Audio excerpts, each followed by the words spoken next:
The General's Defiance. Captain Marcus Blackwell stood at the center of the Grand Hall, his presence commanding the attention of the alien council seated before him.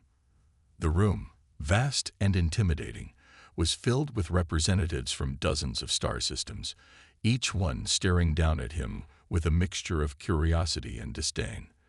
The human general was a stark contrast to the alien dignitaries. His uniform, though simple, bore the weight of countless battles, each scar on his skin a testament to the conflicts he had survived. He had been summoned here to answer for the actions of humanity, accused of atrocities that the council claimed were unforgivable. The charges were severe, the evidence damning. But Blackwell was not a man easily broken. He had seen too much, fought too hard, to cower now. The council accuses humanity of crimes against the galaxy. The chief arbiter, a towering figure with scales of iridescent blue, intoned. Your kind has unleashed untold destruction, destabilized entire systems, and yet here you stand, unrepentant. Blackwell's gaze was steady, his voice calm but carrying the weight of 1,000 battles. Humanity has done what it must to survive. We have fought because we were left with no other choice.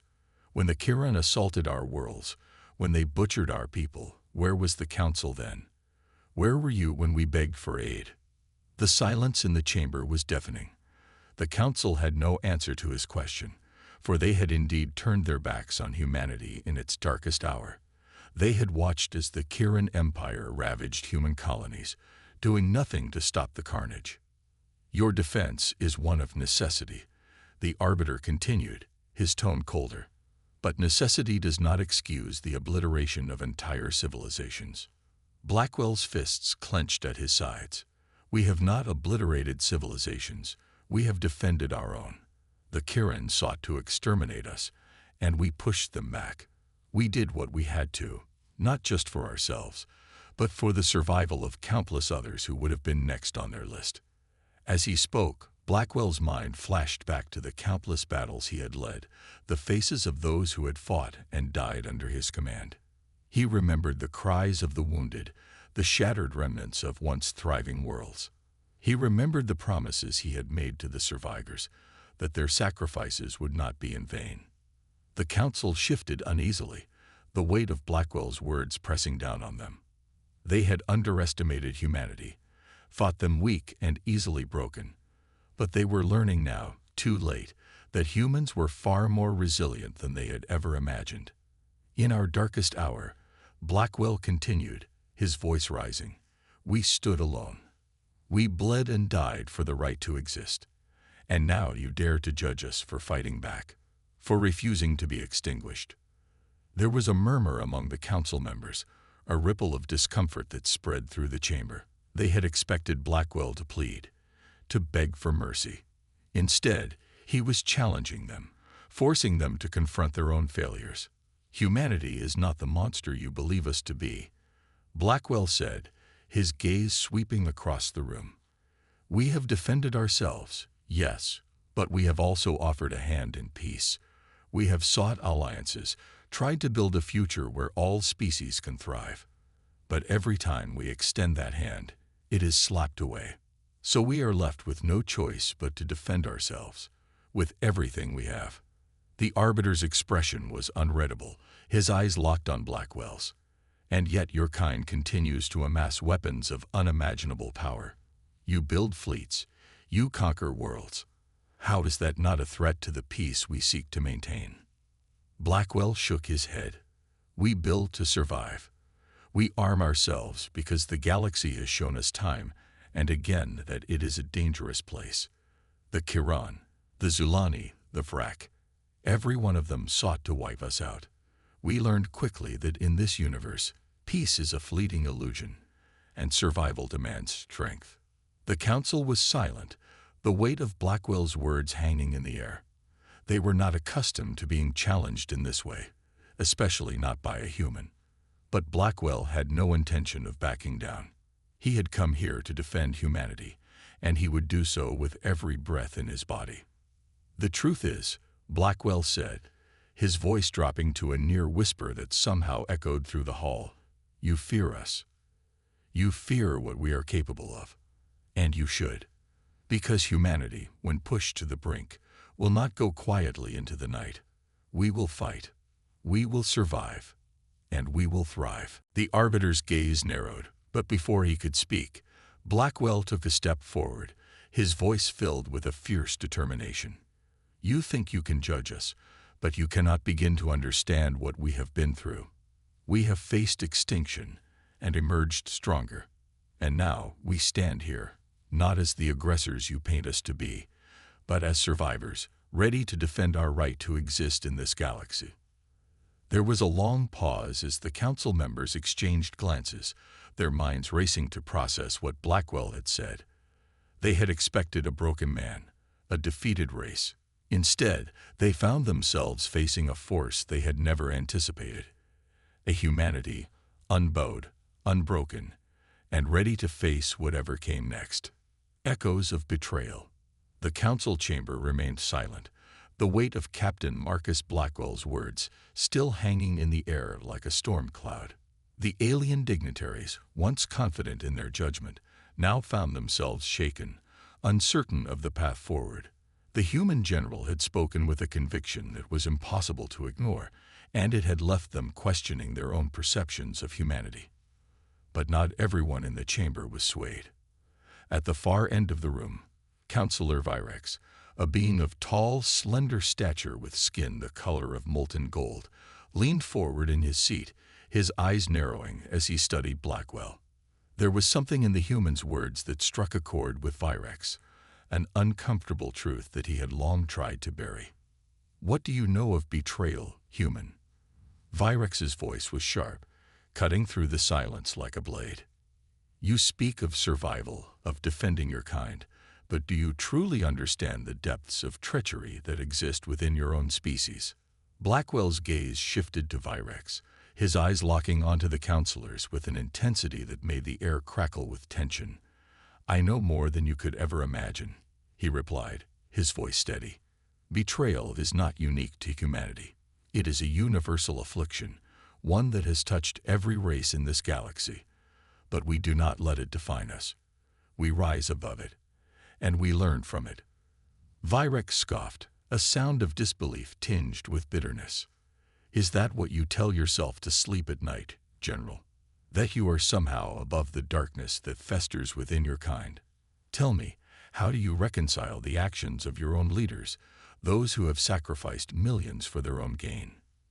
A ripple of unease spread through the chamber as Virex's words struck a nerve. The other council members shifted in their seats, their eyes flickering between Virex and Blackwell.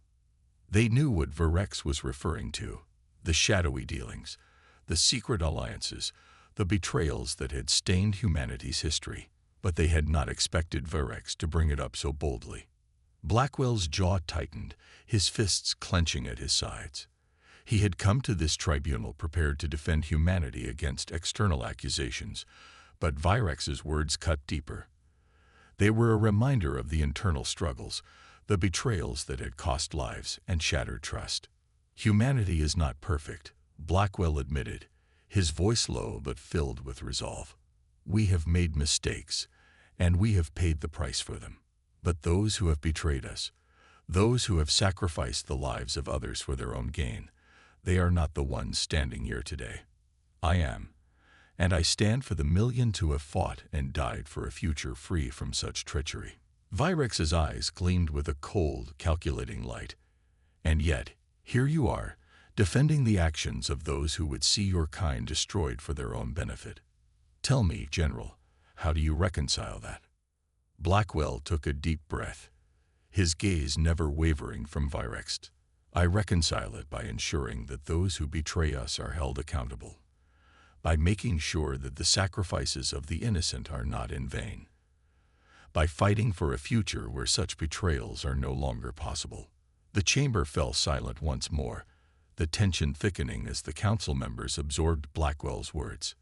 There was a truth in them that was hard to deny, a truth that cut through the layers of prejudice and mistrust that had built up over years of conflict.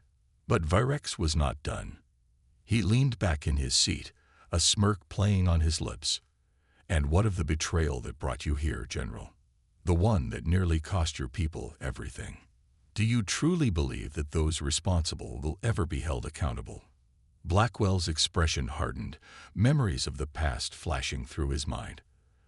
The betrayal that Virex referred to was one that had haunted him for years, a conspiracy within the highest ranks of the human government that had nearly led to the destruction of Earth itself.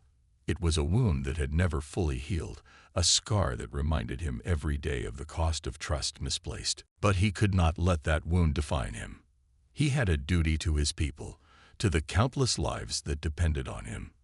He could not afford to dwell on the past, not when the future was at stake. They will be, Blackwell said, his voice firm with conviction.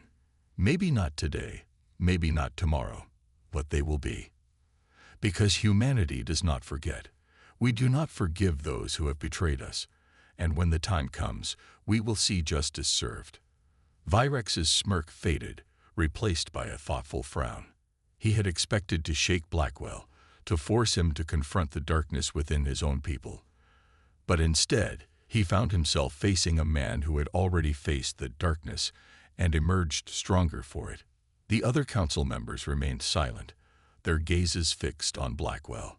They had come here to judge humanity, to determine whether the species was a threat to the galaxy.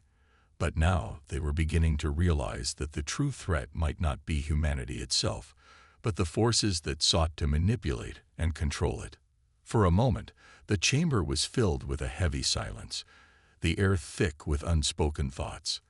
Then, finally, the chief arbiter spoke, his voice calm but carrying the weight of authority. "We will consider your words, General Blackwell," he said, his gaze steady. "But know this, whatever the outcome of this tribunal, the galaxy will be watching. Humanity's future will depend not just on your actions, but on how you choose to move forward from here." Blackwell nodded, understanding the gravity of the arbiter's words. This was not just a battle for survival, it was a battle for the soul of humanity. And it was a battle he was determined to win. As the tribunal adjourned, Blackwell turned and walked out of the chamber, his mind already focused on the next steps. The road ahead would be long and difficult, filled with challenges and dangers he could not yet foresee. But he was ready. He had to be. Because the future of humanity depended on it. The gathering storm. Captain Marcus Blackwell strode down the marble corridors of the Alien Council's Grand Hall, his mind a storm of thoughts. The echoes of the tribunal's words lingered, but his focus was already shifting to the next phase of his mission. The Council had given him time, but he knew that it was limited. Humanity's future hung in the balance, and there was no room for error. As he rounded a corner, he was met by Lieutenant Sarah Hayes, his trusted second-in-command. Her expression was as steely as ever, but there was a glint of concern in her eyes. "General," she said, falling into step beside him, "we've received word from the fleet. The reconnaissance teams have picked up unusual activity near the Kiran border." Blackwell's brow furrowed. The Kirans were one of the most aggressive alien species in the galaxy, and their recent movements have been troubling. What kind of activity? Fleet movements, large ones.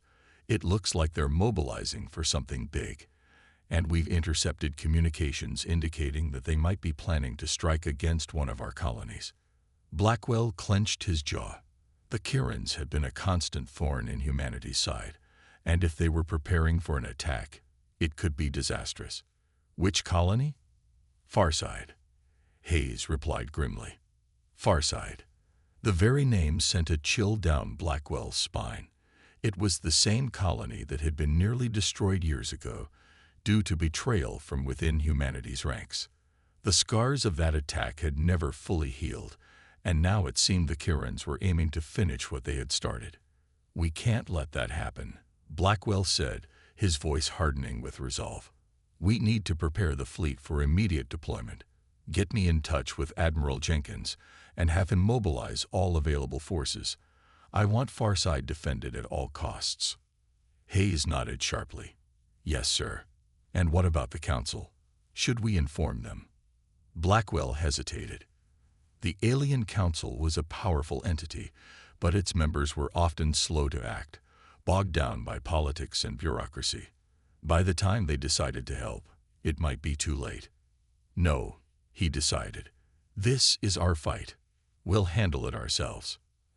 As Hayes turned to carry out his orders, Blackwell continued down the corridor, his thoughts racing. The Kirans were moving fast, and they would need every advantage they could get to stop them. He had to think ahead, to anticipate their moves. But as he walked, a nagging thought tugged at the back of his mind. Virex's words from the tribunal echoed in his ears, a reminder of the dangers that lurked not just outside, but within. The betrayal that had nearly destroyed Farsight years ago had come from one of their own. Could it happen again? He pushed the thought aside. There was no time for doubt. Not now. But deep down, he knew that the real battle was not just against the Kirans. It was against the darkness that could corrupt even the noblest of causes. And that battle would be fought not just on the battlefield, but in the hearts and minds of every human under his command. As Blackwell reached the command center, he took a deep breath, steeling himself for the fight ahead. The storm was gathering, and he would need every ounce of strength and cunning to weather it. For Farsight, for humanity, and for the future they were fighting to protect. Betrayal in the ranks. The command center buzzed with controlled chaos as Captain Marcus Blackwell entered, his presence immediately commanding attention. The room was a hive of activity, with officers monitoring screens, issuing orders, and coordinating the defense of Farsight. Yet, amidst the urgency, there was an undercurrent of tension, one that Blackwell could feel in his bones. "Status report," he barked, striding to the central console where Lieutenant Sarah Hayes and Admiral Jenkins stood, their faces grim. "The Kirans are mobilizing faster than we anticipated," Admiral Jenkins reported, his voice steady but strained. "They've already sent scouting ships to probe our defenses. We've managed to hold them off so far, but it's only a matter of time before they launch a full-scale assault." Blackwell nodded, his mind working at a relentless pace. "What's the status of our fleet?" "Most of our ships are in position, but we're spread thin," Hayes replied, her tone tinged with concern. "If the Kirans hit us with everything they've got, we might not have enough firepower to hold the line." "We'll have to make do," Blackwell said, his voice hardening with resolve. "We can't afford to lose Farsight.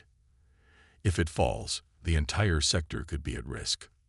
As the officers around him continued to relay information, Blackwell's gaze drifted to the tactical map displayed on the large screen. It showed the positions of both the human and Kiran forces, the latter's icons inching ever closer to Farsight. But something about the map nagged at him, a detail that didn't quite fit. "Wait," he said, narrowing his eyes at the screen. "What's this?" Hayes followed his gaze to a cluster of ships that appeared to be lingering on the edge of the Kiran fleet, separate from the main force. "Those are the Kiran's support vessels," she explained. "They're staying back, likely to provide logistical support." Blackwell frowned. "No, it's not that. Look at their formation. It's too deliberate, too calculated." Jenkins raised an eyebrow. "You think it's a trap?" Blackwell didn't answer immediately, his mind racing. The Kirans were cunning, but this level of coordination felt different. It was almost as if they knew exactly how humanity would respond, as if they were anticipating every move. "Double-check the security protocols on all our communication channels," he ordered suddenly, his voice sharp. "Make sure there's no chance of a leak."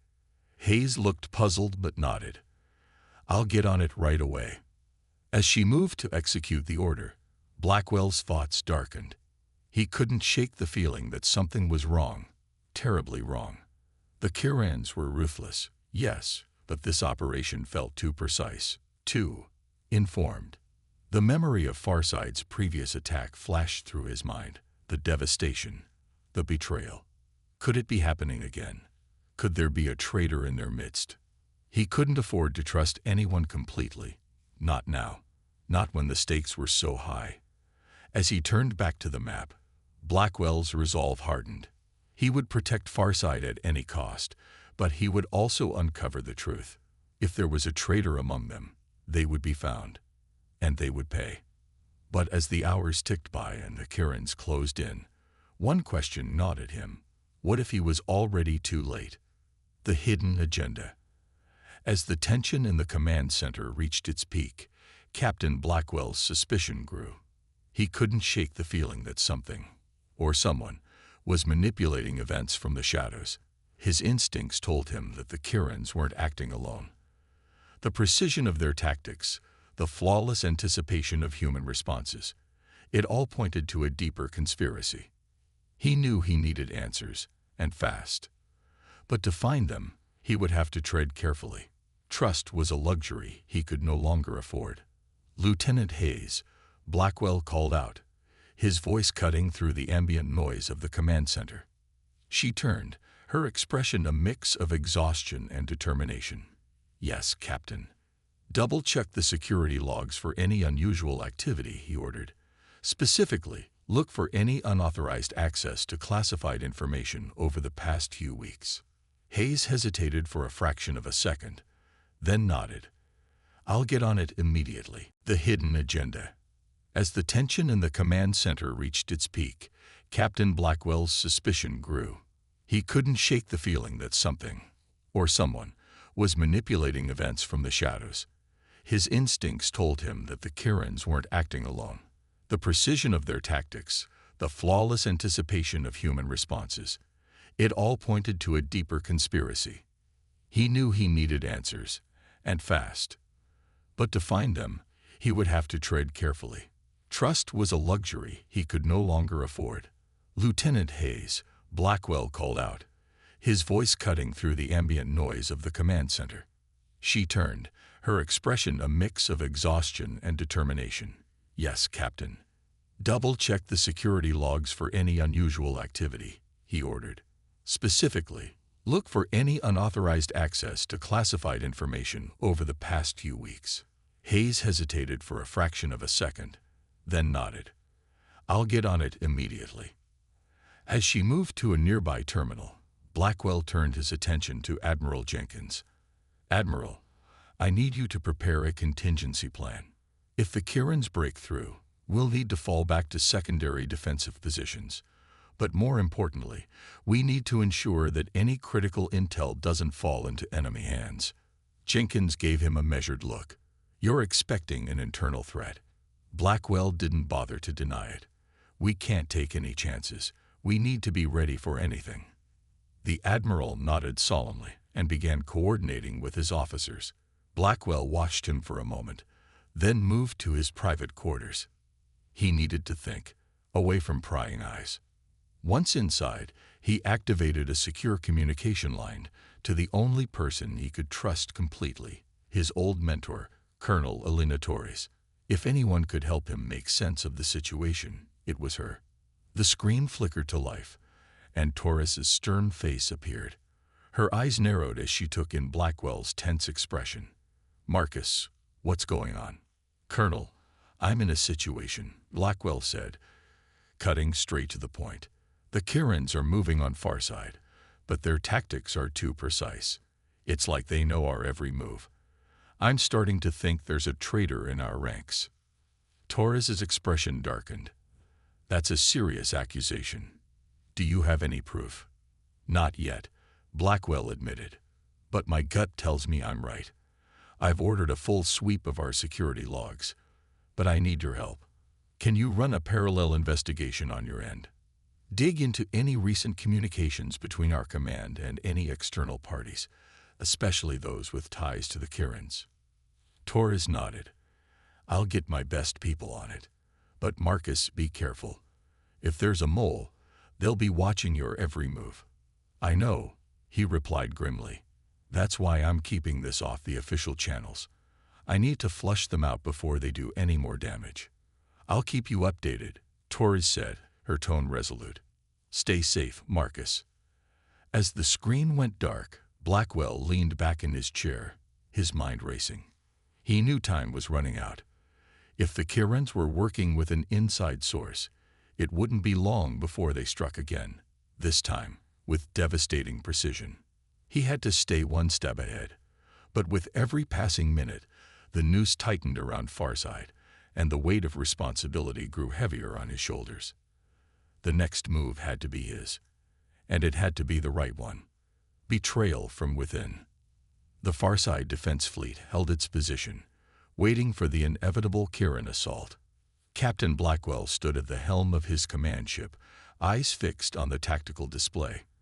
Every second felt like an eternity as the tension among the crew grew thicker. Lieutenant Hayes approached, her expression troubled. "Captain, I've completed the security sweep. There's something you need to see." Blackwell motioned for her to follow him into the briefing room. Once the door slid shut behind them, she handed him a datapad. "I found evidence of unauthorized access to our strategic files. Someone's been tampering with our battle plans." His heart sank as he scanned the report. "Do we know who?" "Not yet," she replied, her voice low. "But whoever it is, they've covered their tracks well. It's someone with high-level clearance." Blackwell's jaw tightened. "We're dealing with a saboteur. Someone inside this fleet is feeding information to the Kirins." Hayes nodded, her eyes filled with determination. "We'll find them, sir. I've already started a discreet investigation." "Good," Blackwell said, his mind already racing with possibilities. "But we have to move carefully. If they suspect we're onto them, they could do even more damage." As Hayes left to continue her work, Blackwell activated the ship's secure communications. He needed to inform Admiral Jenkins and Colonel Torres immediately. But before he could make the call, the ship's alarms blared. "Captain, we've detected multiple Kirin vessels dropping out of hyperspace." The tactical officer's voice crackled over the intercom. Blackwell rushed back to the bridge, his eyes narrowing at the sight on the main screen. The Kirin fleet was massive, far larger than their scouts had reported. It was clear now, the enemy had been planning this assault with the help of their inside man. "All hands, battle stations," Blackwell ordered, his voice cutting through the chaos. "Prepare to engage." As the crew scrambled into action, Blackwell's mind raced. He couldn't afford to focus solely on the battle ahead. He needed to root out the traitor before it was too late. "Lieutenant Hayes," he called over the din, "I want you to lock down all non-essential systems. No one leaves their station without my direct order." "Understood, sir," Hayes replied, her fingers flying over the console as she initiated the lockdown. The ship shuddered as the first Kirin salvos struck their shields. Blackwell gripped the edge of the command console, his eyes fixed on the tactical display. The enemy was moving with frightening precision, targeting their weakest points with ruthless efficiency. "Return fire," Blackwell commanded, his voice steady despite the chaos. "Focus on their lead ships, cut off their command structure." The Farside fleet responded with a barrage of plasma fire, but it was clear they were outmatched. The Kirins had the advantage, and they were pressing it hard. Blackwell's thoughts turned inward as the battle raged around him. The traitor had to be someone close, someone with intimate knowledge of their tactics and strategies. But who? And why? A sudden explosion rocked the ship, throwing Blackwell to the deck. He scrambled to his feet, blood trickling down his forehead from a gash. The bridge was a scene of chaos. Sparks flew from damaged consoles, and the acrid smell of burning circuitry filled the air. "Damage report," he barked. "Shields are down to 40%. The tactical officer called out, his voice strained. "We've lost primary weapons control. Switching to backups." Blackwell clenched his fists. They were running out of time. If the Kirins broke through, Farside would fall. And with it, any hope of victory. "Admiral Jenkins," he called over the comm, "we're taking heavy fire. What's your status?" There was a crackle of static. Then Jenkins's voice came through, strained but determined. "We're holding, but just barely. Captain, I'm ordering a retreat. We can't win this fight." Blackwell's heart sank. Retreating meant abandoning Farside to the enemy. But he knew Jenkins was right. They were outgunned, and staying would only lead to a massacre. "Understood, Admiral," he replied, his voice heavy with resignation. "We'll cover the retreat." As the order went out, Blackwell turned to Hayes, who was monitoring the security feeds. "Anything yet?" She shook her head, frustration clear on her face. "Whoever it is, they're good. But I'm not giving up." "Keep at it," Blackwell said, his voice grim. "We can't let them get away with this." The ship shuddered again as another Kirin volley struck home. Blackwell could see the fear in his crew's eyes, but he also saw their resolve. They wouldn't go down without a fight. "All ships prepare to fall back to the second defensive line," Blackwell ordered, his voice echoing through the fleet. "We're not out of this yet." As the Farside fleet began to retreat, Blackwell knew the real battle was just beginning. The traitor was still out there, lurking in the shadows, waiting to strike again, and he wouldn't rest until they were found. The final stand. The battered Farside fleet limped away from the battlefield, the remnants of their once mighty force. The Kirin fleet, though victorious, did not pursue immediately. It was as if they knew the humans had nowhere left to run. They were simply savoring their triumph. Captain Blackwell stood on the bridge, the weight of their defeat heavy on his shoulders. Every glance at the damage reports only deepened his despair, but he knew there was no time for self-pity. The Kirins would strike again, and when they did, Farside would be their first target. "How long until we reach the second defensive line?" Blackwell asked, his voice hoarse from hours of barking orders. "ETA 15 minutes, sir," Lieutenant Hayes replied.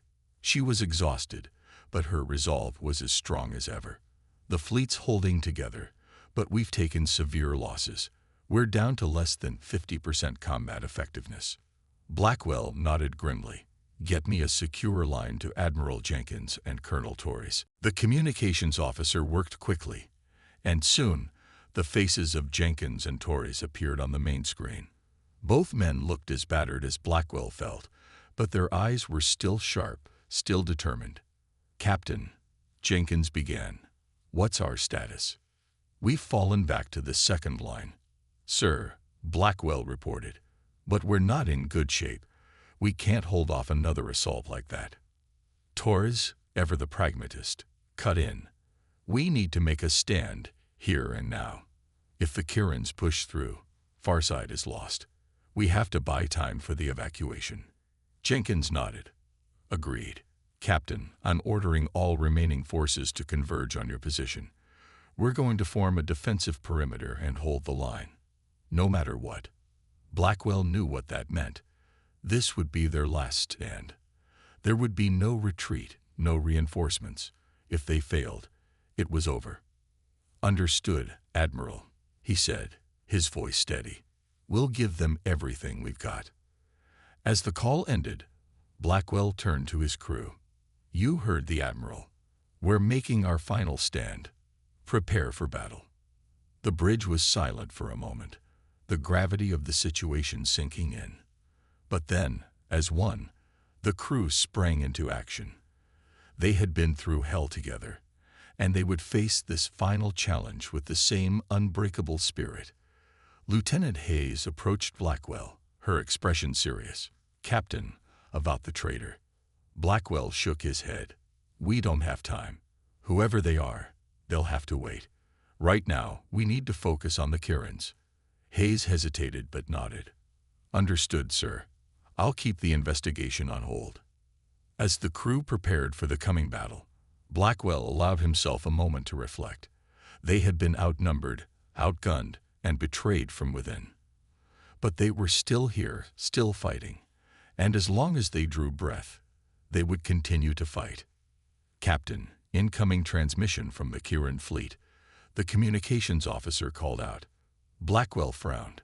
On screen, the image of a Kirin commander appeared, his reptilian features twisted into a cruel smile.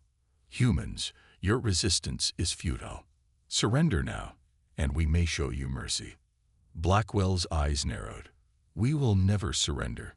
You may have won the battle, but you will never break our spirit." The Kirin commander chuckled, a cold, mirthless sound. "So be it. Prepare to meet your end." The transmission cut off, and the bridge was filled with the sound of alarms as the Kiran fleet began to advance. "All hands, battle stations," Blackwell shouted, his voice filled with defiance. "This is our moment. We hold the line here, or we die trying." The Farside fleet, battered and broken as it was, formed up in a defensive formation. They had little left in the way of firepower, but they would make every shot count. As the Kiran ships drew closer, Blackwell felt a strange sense of calm. This was it, the final stand. Everything they had fought for, everything they had sacrificed, came down to this moment.